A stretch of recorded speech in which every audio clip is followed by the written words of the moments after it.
because our vision is very much in line with the work of this commission. See, the struggle in Cuba for freedom is very much a struggle to bring faith in a place where there's skepticism, to bring hope in a place where there's despair, and to bring love in a place that's full of hatred. And no one can do that better than our spiritual leaders. And the governments that despise freedom know that. And this is why they so viciously attack our spiritual leaders. So, which is why this is so important, which is why I'm so honored to be here and to count with the testimony of people that I truly respect, like our great Antonio, who spent 17 years in prison, Rosa Maria Payá, who has so valiantly defended us in international forums and keeping alive the memory of her father. So I thank the commissioners for making the decision, and I hope to welcome you, and you have a home here in Miami. Thank you.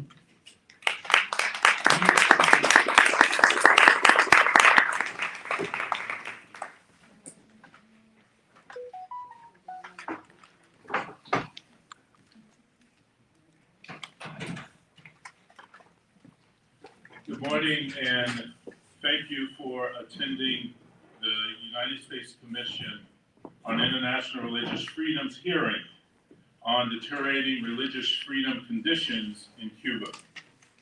I would like to thank our distinguished witnesses and all of our in-person and online attendees for joining us for this important discussion. And I would like to thank the American Museum of the Cuban Diaspora, Director Felipe, and others for providing this great venue for us. So thank you for being here, and thank you for hosting us. The United States Commission on International Religious Freedom, or USERF, is an independent, bipartisan U.S. government advisory body created by the 1998 International Religious Freedom Act, or IRFA. The Commission uses international standards to monitor freedom of religion or belief abroad and makes policy recommendations to the U.S. government. Today, USERF exercises its statutory authority under IRFA to convene this important hearing. One of our long-standing recommendations is that the U.S. government would encourage Cuban authorities to extend an official invitation to USERF for unrestricted visas. In lieu of such an invitation, we chose to bring this hearing to Miami. Traveling here presented a remarkable opportunity for USERF to speak directly with Cubans and with members of the Cuban diaspora about the increasingly repressive situation that Cuba's religious communities face. USERF has included Cuba in its annual report each year since 2004.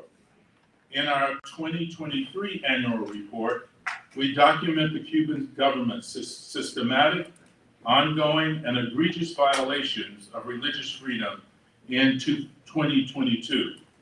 And for the first time, recommended that the State Department designate Cuba as a country of particular concern, or CPC, which the State Department also did for the first time in November of 2022. Unfortunately, religious freedom conditions in Cuba continue to worsen.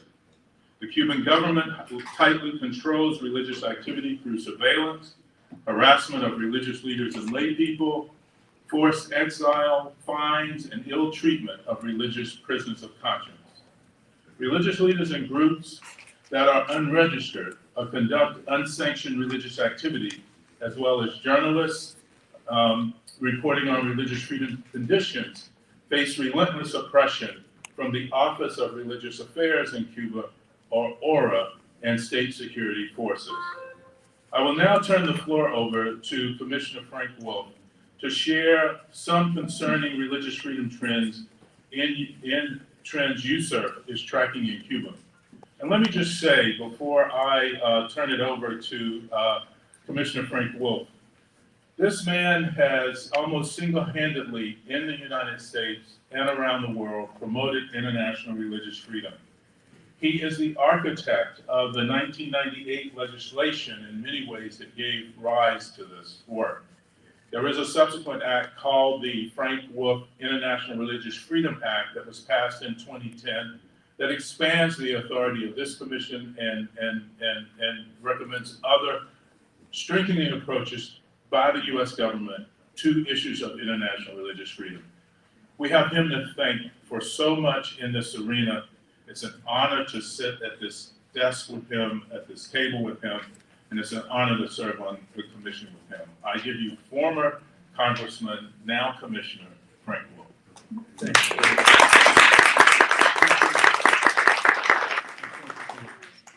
I want to thank Vice Chair Davey, and I thank him for his comments and for his commitment to really make a difference in this issue.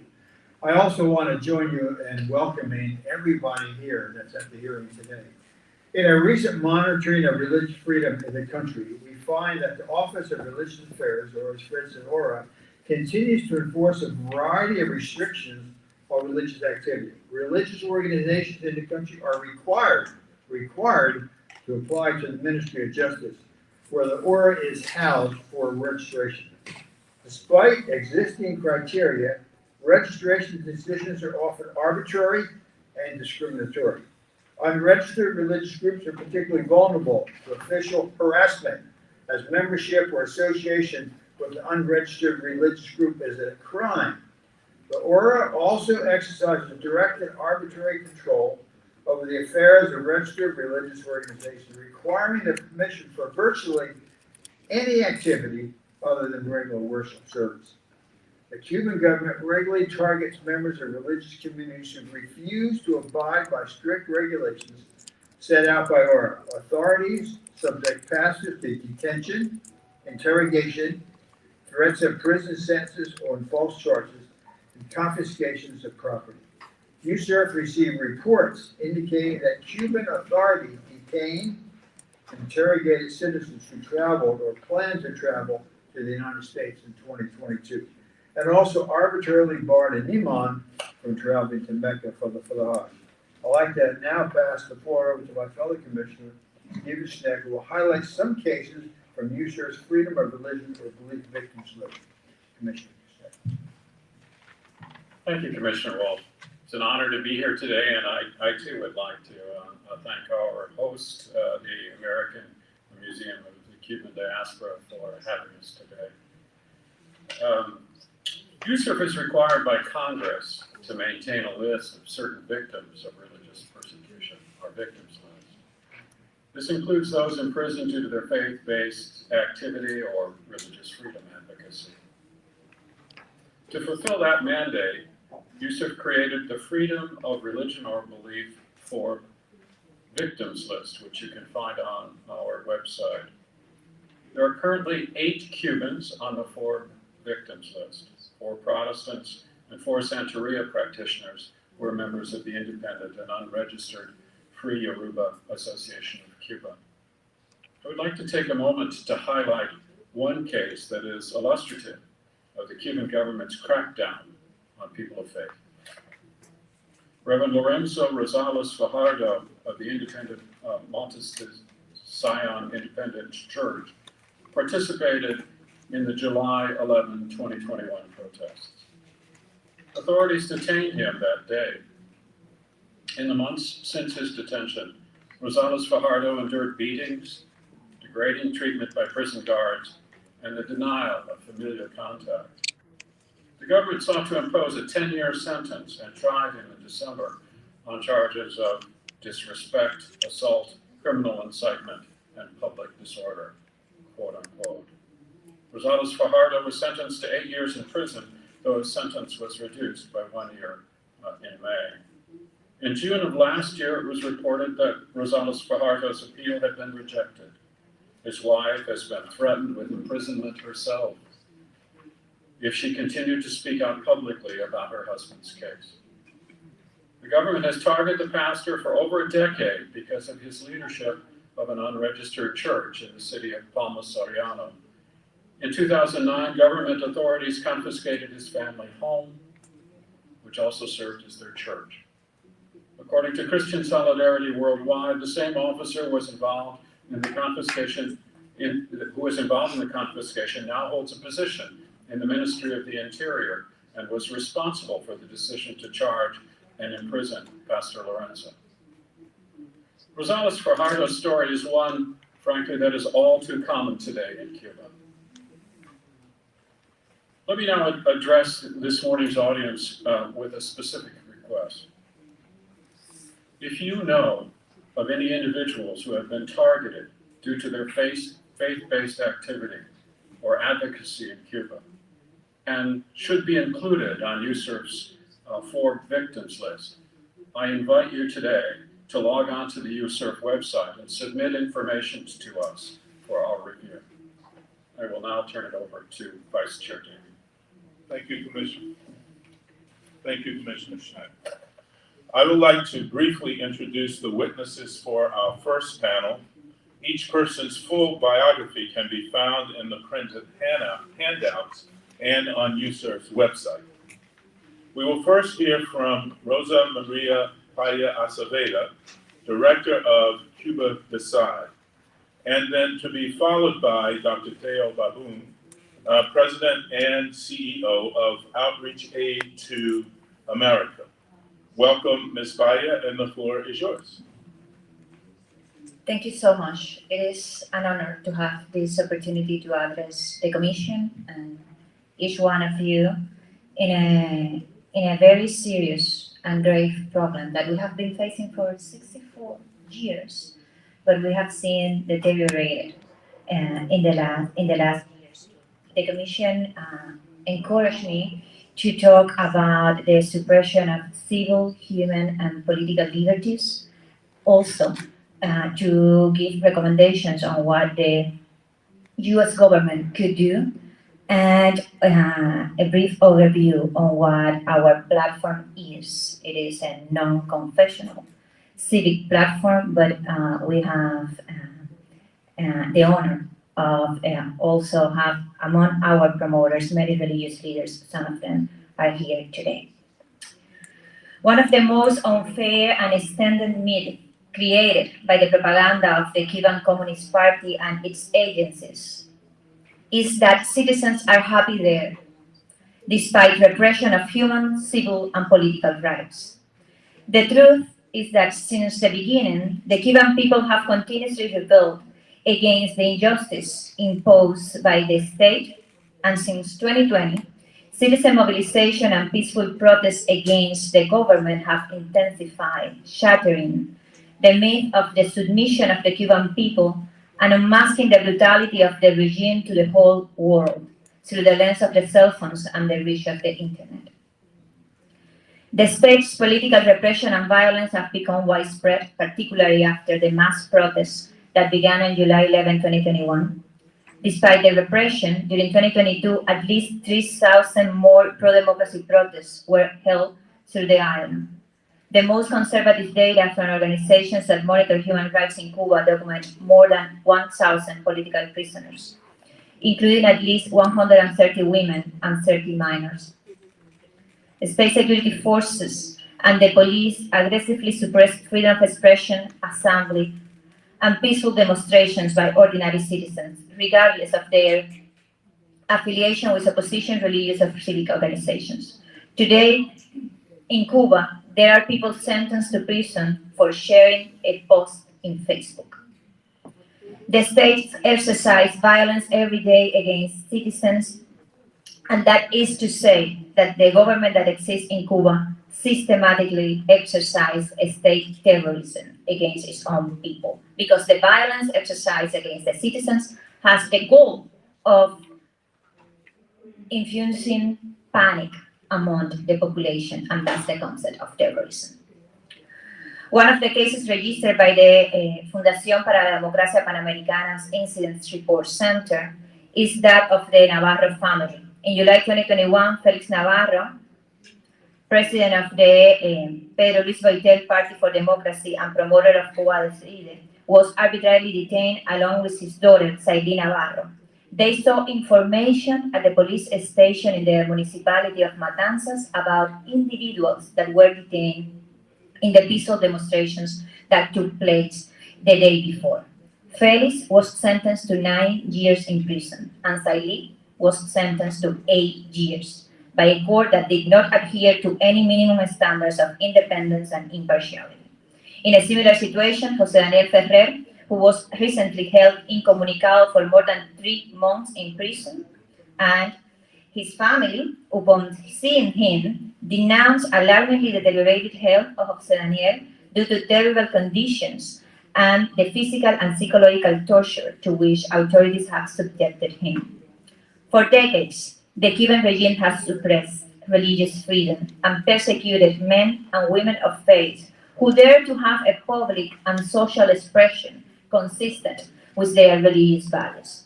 My father, Osvaldo Payá, and Harold Cepero, both committed laymen, were assassinated by agents of the Cuban dictatorships on July 22, 2012. After more than 10 years, the Inter-American Commission on Human Rights has finally published its verdict, holding the Cuban state responsible for the death of both opposition leaders.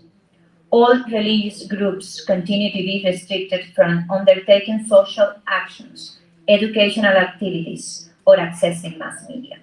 The Patmos Institute's 2022 report denounces the Office of Religious Affairs, ORA, a part of the Central Committee of the Cuban Communist Party that has been the highest authority responsible for these violations and holds the monopoly over religious activities, monitoring, blocking, distorting, persecuting, and obstructing them. Many pastors and believers are frequently subject to police summons, fines, searches, confiscations, threats, and coercion. Pastor Lorenzo Rosales Fajardo was brutally tortured by the authorities in the prison, and he has remained in prison under concerning circumstances since 2021, as well as Catholic layman Angel Mesa Rodriguez. Now let's turn our attention to the actions that the US government and the Congress could take that would possibly affect religious freedoms in Cuba. The first one of them, in our opinion, is that the United States should not negotiate with the regime, but instead demand, confirm the unconditional release of all political prisoners, the end to repression, and respect for freedom of expression, association, religious and economic freedom. The United States should demand the implementation of all necessary measures to enable the people to express themselves and to decide sovereignly on a transition to a democratic system that the Cuban people have been demanding in the streets. We propose it through a binding plebiscite, leading to free, fair, and multi-party elections. Moreover, the United States should apply targeted sanctions, utilizing the Global Magnitsky Act against top officials and individuals involved in human rights abuses in Cuba, as well as their corrupt family members and their proxies. The US should target those who violate religious freedom in Cuba, including Caridad Diego Bello, director of the Office of Religious Affairs, ORA, and her staff, and her corruption network, and her proxies. The United States should also ensure uncensored internet access throughout the Cuban territory, overcoming the regime interference. And the US should reopen the political refugee program for Cubans facing political and religious persecution and life-threatening situations on the island. The appeasement-like approaches, like the one that is perceived from the collaboration of the US Embassy in Cuba with institutions of the Cuban regime, only benefit the oppressors. Because dictatorships only respond to pressure. For this reason, our movement Cuba Decide seeks international support for the Cuban people's demand for freedom and democracy. Very briefly, Cuba Decide is a national and global initiative focused on mobilizing Cubans and the international community to generate the necessary pressure for the regime to give in to the sovereign will of the citizens and start a transition process. Our roadmap consists of 4 simple although hard steps, the recognition of the human rights and fundamental guarantees, acknowledge and ensure the protection of human rights and essential guarantees of all individuals in Cuba. That includes safeguarding freedom of expression, assembly, religious freedom, and civil liberties. Second, inviting plebiscite for a system change because the Cuban regime imposed constitution has the Communist Party as the director of the society and the state. And we need to change that in order to be able to start the step number 3, which is a transition process, to finally be able to have free, fair, and multi-party elections. Nor the roadmap or any roadmap is going to be possible in Cuba through the transition and to democracy if we are not able to generate the necessary amount of pressure over the criminals in power in Cuba for them to have to submit to the will of the people and leave. That's what we try to build. That's what the Cuban people have been demanding, and that requires the international support because they are criminals with weapons and they are applying and exercising state terrorism against the citizenry. As my father said, we are asking you, the government, the Congress, and the people of the United States, to take sides with the Cuban people. And quoting him, he said, with all Cubans, and this means supporting respect for all their rights so that our people may be given a voice through the ballot box. Thank you so much. Thank you so much. Thank you for your testimony, Ms. Dayan. We'll be back for some questions shortly. We'll now like to turn the floor over to Dr. Baru to get his comments as well. Thank you. Thank you very much, Chairman Day, Congressman, Commissioner Wolf, and Commissioner Schmidt. Thank you for organizing this hearing on the tragic religious freedom situation in Cuba. I appreciate the Commission's shining a light on the systematic abuse of one of the most fundamental freedoms, while the Cuban regime denies this abuse. All evidence is of the contrary, as you know. I especially want to commend you for recommending that the State Department designate Cuba as a country of particular concern, the category for the world's worst violators of religious freedom. Thankfully, the State Department recognized this when it designated Cuba as a CPC country in November of last year. As a word of introduction, I am the president of and CEO of Outreach Aid to the Americas, a faith-based organization dedicated to serving vulnerable people in the Americas through humanitarian relief, development assistance, and human rights advocacy.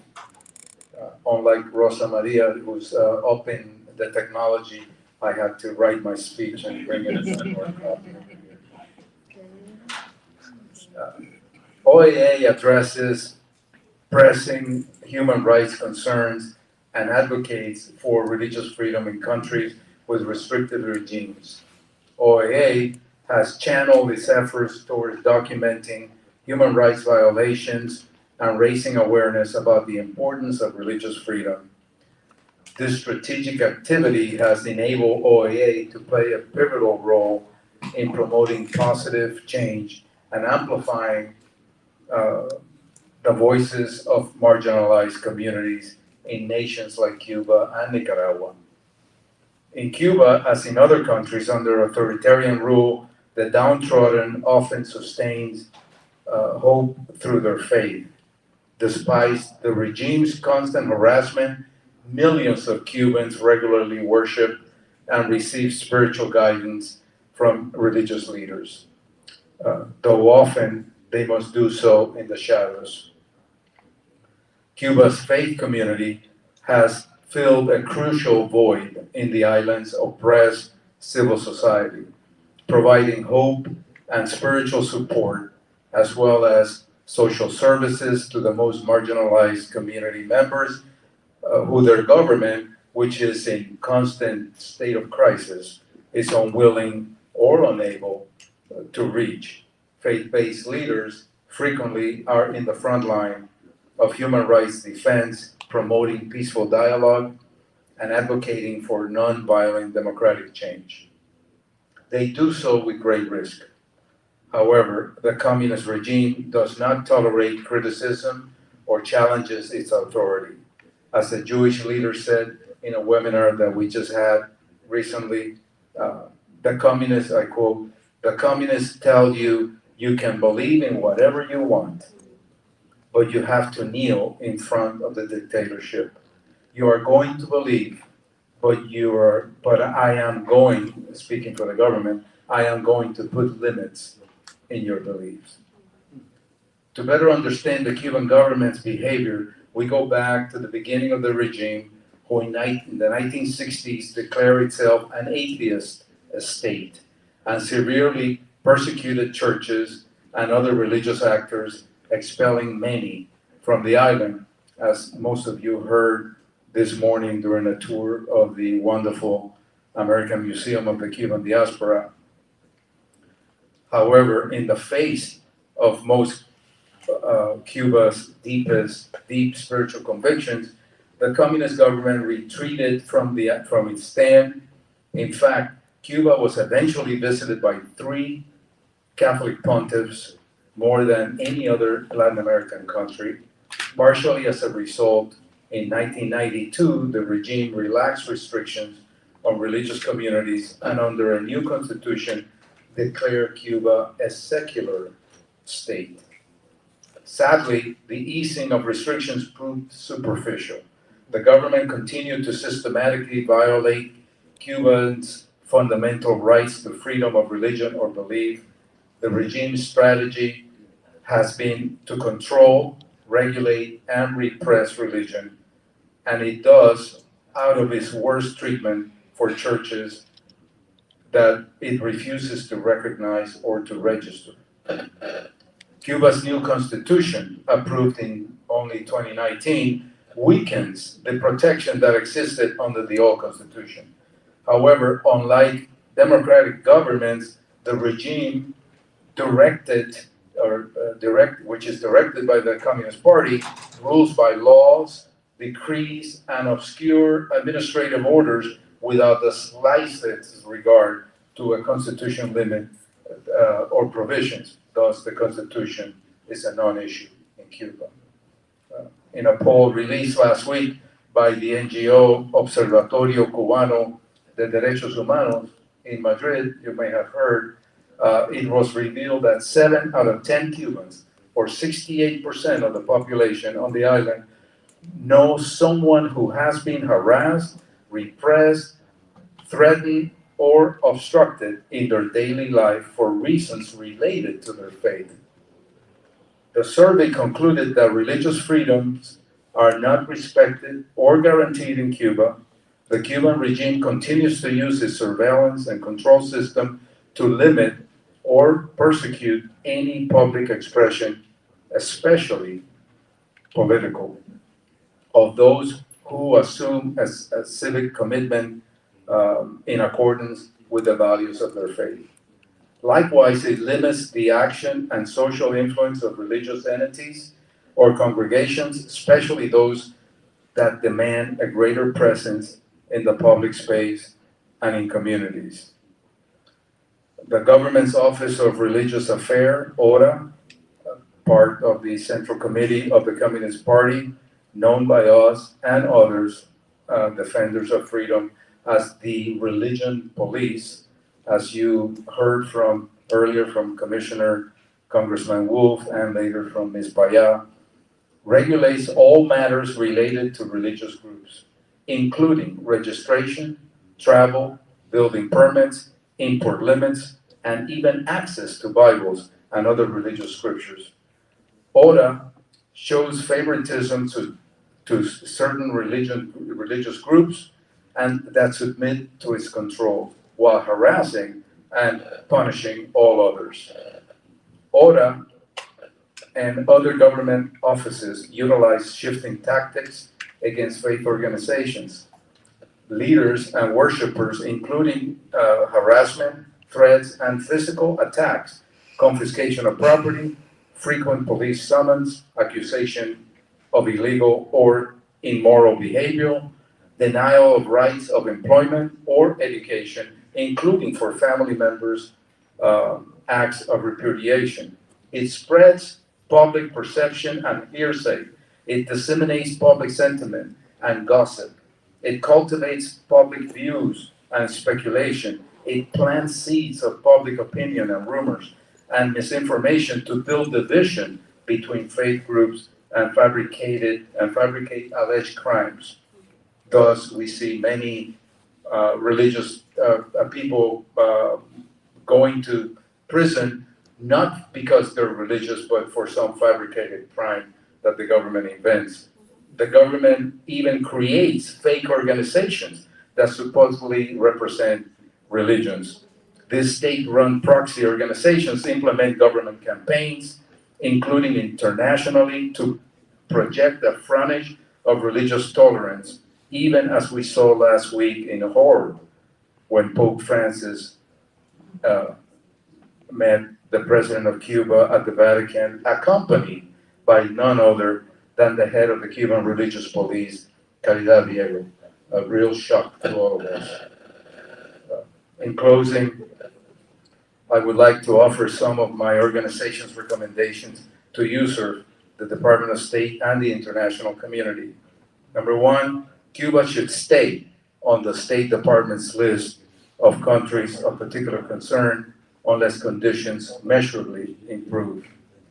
Number two, we believe that based on the deteriorating religious freedom conditions in Cuba, the new sanctions should be directed at officials orchestrating religious repression, including through the denial of visas for travel to the US, the EU, and other destinations, as does Cuba, that Cide mentioned a while ago, as well as restrictions on international banking and investments. The US and international community should fund programs that address these issues. This includes the raising of awareness of international religious freedom guarantees, activities to monitor and report on religious freedom violations, extensive regional and international advocacy programs that raise awareness of Cuba's religious repression and support to on-island human rights defenders and civil rights groups. Thank you very much to the U.S. Commission on International Religious Freedom for the opportunity to address the many challenges to religious freedoms in Cuba. Thank you. Thank you.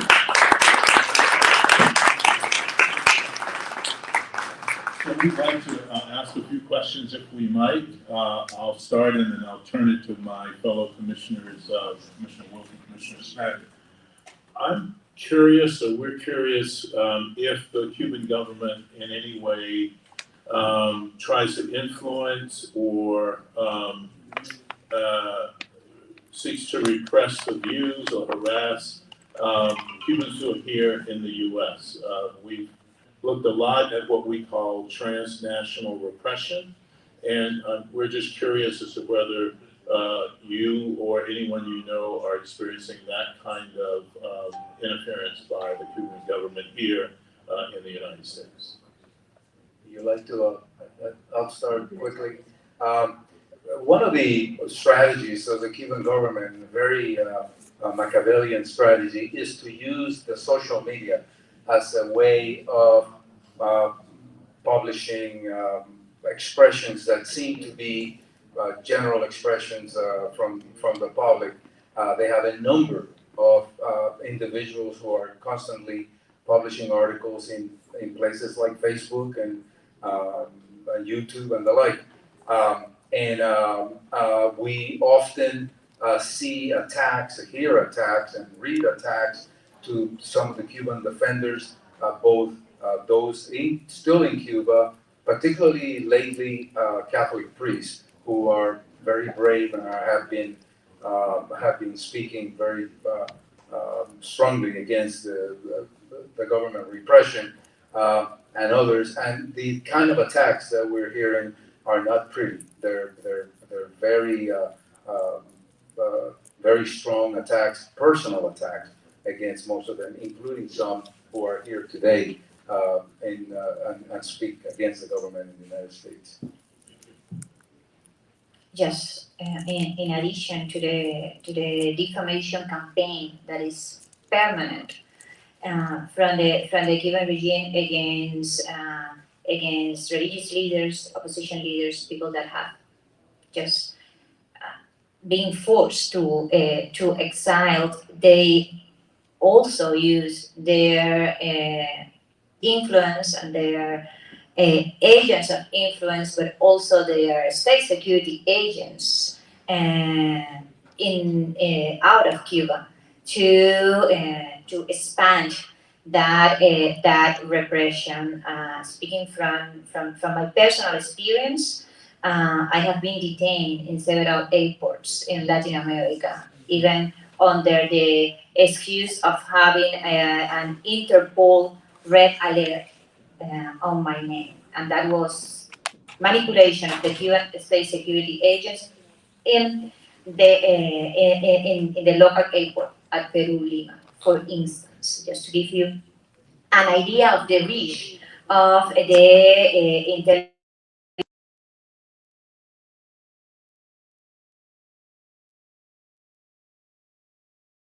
The influence that the regime exerts over the US companies that have some kind of relationship or some kind of deal with the Cuban regime. For instance, American Airlines has been used by the Cuban regime to stop Cuban citizens, residents in the island, with all their paperwork totally in perfect shape. American Airlines have been used by the Cuban regime to stop them and prevent them to enter their own country. I have experienced this in my own family, on Cuba, being on Cuba, landing on Cuba, and American Airlines being the bridge that the Cuban regime used to prevent Cuban citizens of my border to enter the island. But many other Cubans, religious and opposition leaders, have faced this in United States. And this is very concerning, and that's why we also recommend the American government and the Congress to encourage these companies to embrace Sullivan principles and to engage with some sort of social responsibility when it comes to doing what the Cuban regime asks for them, or to just respect human rights and the basic rules that they respect for American citizens. Thank you. Commissioner Wolf? Well, thank you both. I just, when I think about this and listen to it and hear and read over the years, we were able to bring about religious freedom and human rights in Romania under one of the most impressive administrations, the Ceausescu administration, there ever was. I think we need the policies of a Reagan and Pope John Paul. But why have we failed? Why have we failed? This is a country 3,000 miles away. Here's a country 100 miles away, even less if you're in Cuba. Why have we failed to bring about the changes in Cuba that we brought about in Poland and in Romania and places like that? Congressman, it doesn't sound pretty, but I think we failed because we've been naive about the tremendous intelligence level and Machiavellian approach that the Cuban government uses internationally and otherwise to bring attention to itself and to give the impression that they in fact have freedom of religion. Case in point, go to the United Nations, go to one of the hearings at the United Nations, look at the Cuban delegation at the United Nations. They eat up the rest of the delegations. They are smarter, they are younger, they are active. It seems like when we go to Geneva, we find that almost all of the delegations owe something to the Cuban delegation because they are so sharp in providing support and otherwise keeping any negative testimonies against them, and that's just there.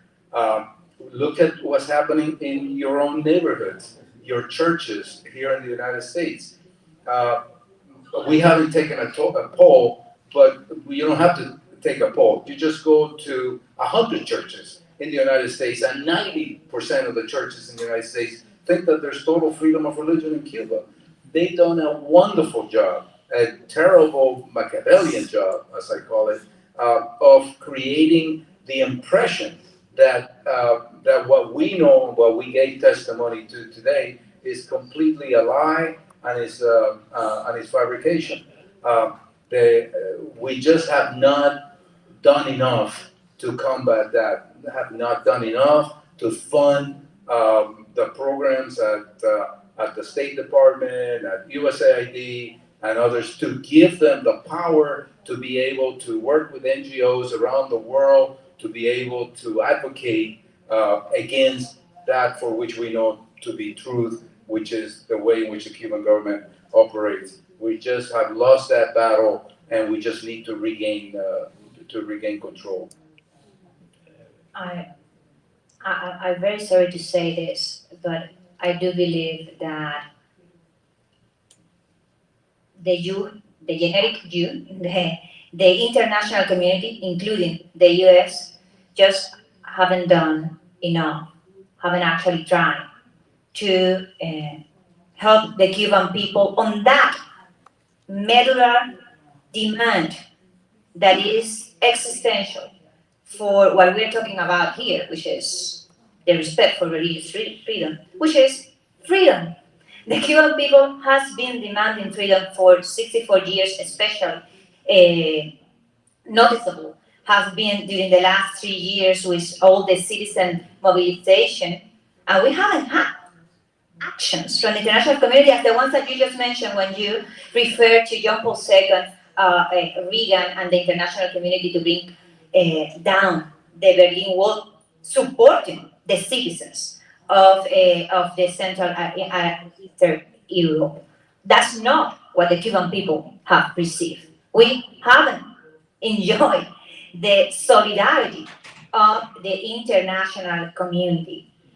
And that's essential in a world in which, in the last 16 years, there haven't been a single example of a dictatorship transitioning into a democracy.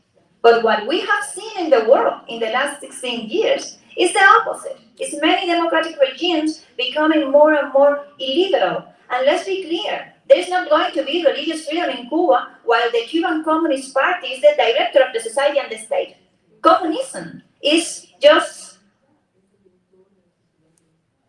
not compatible with religious freedom. They cannot have pastor, priest, laymen, Yoruba practitioners just professing their faith and their social call freely, because in that moment they stop being the director of the society and the state. So our at least from Cuba City, but I believe I share this vision with the Cuban people. Our demand is from solidarity with our basic demand, which is freedom, and that requires pressure. These criminals are not going to answer to appeasement. They are not going to answer to conversations about migratory steps or cultural activities as the one that the U.S. Embassy is now undertaking on the island, while there are 1,000 political prisoners. I'm sorry about the passion, but reality is that that's a very old, fragile mafia in power that is biologically disappearing, trying to transfer power from the grandpas to the grandsons. And the US and the international community has now the great opportunity that the Cuban people is putting in their hands of supporting that very specific demand for freedom. That requires pressure, and that pressure right now could mean the difference between state terrorism and freedom. And by the way, freedom and democracy for Cuba is essential for democratic stability, and that's also respect for religious freedom in the rest of the hemisphere, including for the national security of this country. I will. Well, I will ask another question, but I think this coming year with the presidential elections coming up, I mean, the very thought that under Ceausescu, who was so evil, 3,000 miles away, we can't do this 100 miles away. I think this needs to be an issue that both political parties come together to lay out an agenda of how you're going to do this, because we hear, and now that we see Cuba building bases there with China's support, so I think this is the year to make sure that human rights and religious freedom, both political parties, have an agenda, have a platform, say we come together and we will bring about religious freedom and human rights in Cuba very, very soon, the same way we did in Eastern Europe and other places.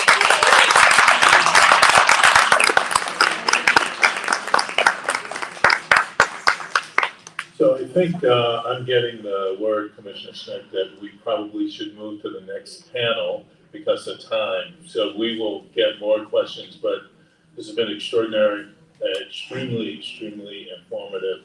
Don't ever apologize for the passion. We really appreciate it. And we will look forward to continuing to work with you both. I want to express our deep appreciation for your being willing to testify today, for all the work that you do when you're not standing before the cameras, and for all the sacrifices you and others have made in the name of freedom and in the name of religious freedom. So thank you very much.